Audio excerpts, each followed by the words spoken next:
Hello Northeasterly knitters, Skananigans here with another tutorial on your Northeasterly blanket. Today I am going to show you how to weave in ends as you go. I included a tutorial by another lovely YouTuber about this technique, but I thought I would show it to you guys as specifically pertains to the Northeasterly blanket.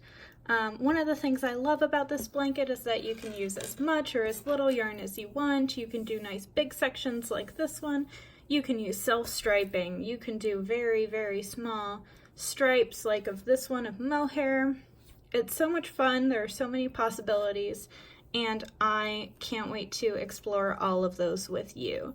So one of the ways that makes it possible for you to enjoy so many colors in this blanket is by weaving in ends as you go. So you don't have to go back and weave in all of the ends at the end of your blanket because, oh gosh, who really wants to do that, right? So I have knit this very small stripe of gray with beautiful burgundy black speckles, dyed by the lovely Sweet Sparrow Yarns, who dyed all of the yarn in this version of my Northeasterly. I am so blessed to have yarn support from Julie for this pattern, and I'm so lucky to be able to work with all of her gorgeous yarn. So thank you so much, Julie, as always. And I have decided that I've had enough of this gray. I want to add in some of this beautiful Clouds in My Coffee, which is on her merino cashmere nylon base. My favorite base of Julie's, absolutely to die for. So I will show you on this piece how you can weave in ends as you go on the Northeasterly. So I'm going to give myself a little bit of tail, find my double pointed needle because they always run away from me, and I'm going to start the first row of the new color like I start every row by slipping the first stitch of the previous color. Next I am going to do my slip slip knit, which I typically like to do as a knit two together through the back loop. All right, I'm giving myself a nice like 6-inch, 8-inch tail and knitting those two stitches together. And then what I am going to do is, first I'm going to demonstrate how you do it in a English style, so a throwing or flicking way. Put the tail of the previous color in your left hand and make sure you grab the working yarn and not the tail of the new color. I have totally done that before on many an occasion.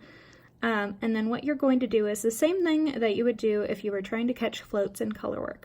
What you're going to do is you're going to knit one stitch underneath the old color, and then you're going to knit the next stitch over it. So you'll twist the yarn together without actually knitting the stitch. So what you're going to do is move the tip of your needle underneath the previous color, wrap your yarn, and knit like normal, and then knit a regular stitch like normal. Then go underneath and knit like normal. So you see that yarn is over, and then knit a stitch, and that makes it go under. Knit one, and then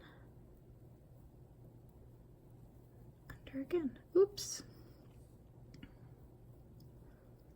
If this is hard for you, you can always just drop the yarn each time, wrap it, throw your yarn, and then knit like normal. You don't have to hold it in your left hand as if you were doing a two-handed Continental technique. So I can show you that again. You would just insert your needle as if to knit, wrap your yarn, knit your stitch, and then pull the yarn back so you don't actually knit that piece. All right. And then do the rest of your row. Fast forward!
As you get to the end of the row, make sure you grab the previous row, pick up your slip stitch, and knit 3 together at the end. All right, now for you Continental knitters, I'm going to show you the method of weaving in ends as you go for Northeasterly.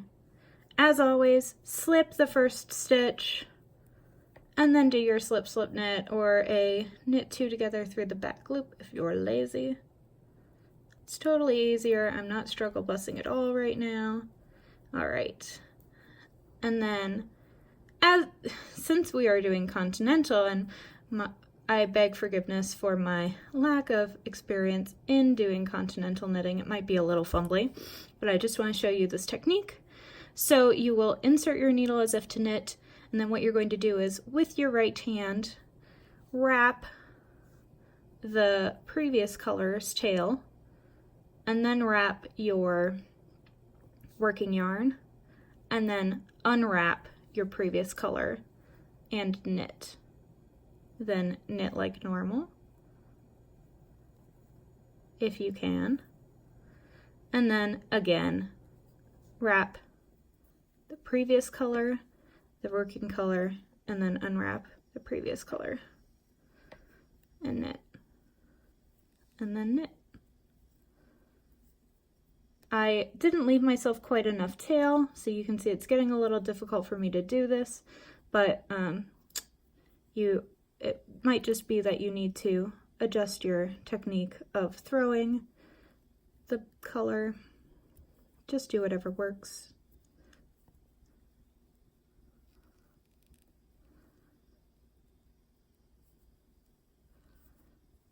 And then again, wrap, wrap, unwrap, finish your stitch. All right, I hope that was helpful for all of you Northeasterly knitters. This is how it looks like on the wrong side. You just have a little bit of weaving in, as you can see right there. You can barely even see it on the colorway that we're using right now, Clouds in My Coffee. But you just have this little bit of woven in ends, and all you have to do is go back and snip, which I actually find extremely fun. Did I miss a weaving an end? Yes, I did. I totally missed one. All right, so this is how you weave in ends as you go on the Northeasterly blanket. I hope this was helpful. If you enjoyed this video, please like it. Subscribe to my channel if you'd like to see more tutorials for Northeasterly, and podcasts, and vlogs, and fun stuff. And as always, thank you to Julie of Sweet Sparrow Yarns for providing the beautiful yarn for this blanket. Have an amazing day, everyone, and happy knitting. Bye!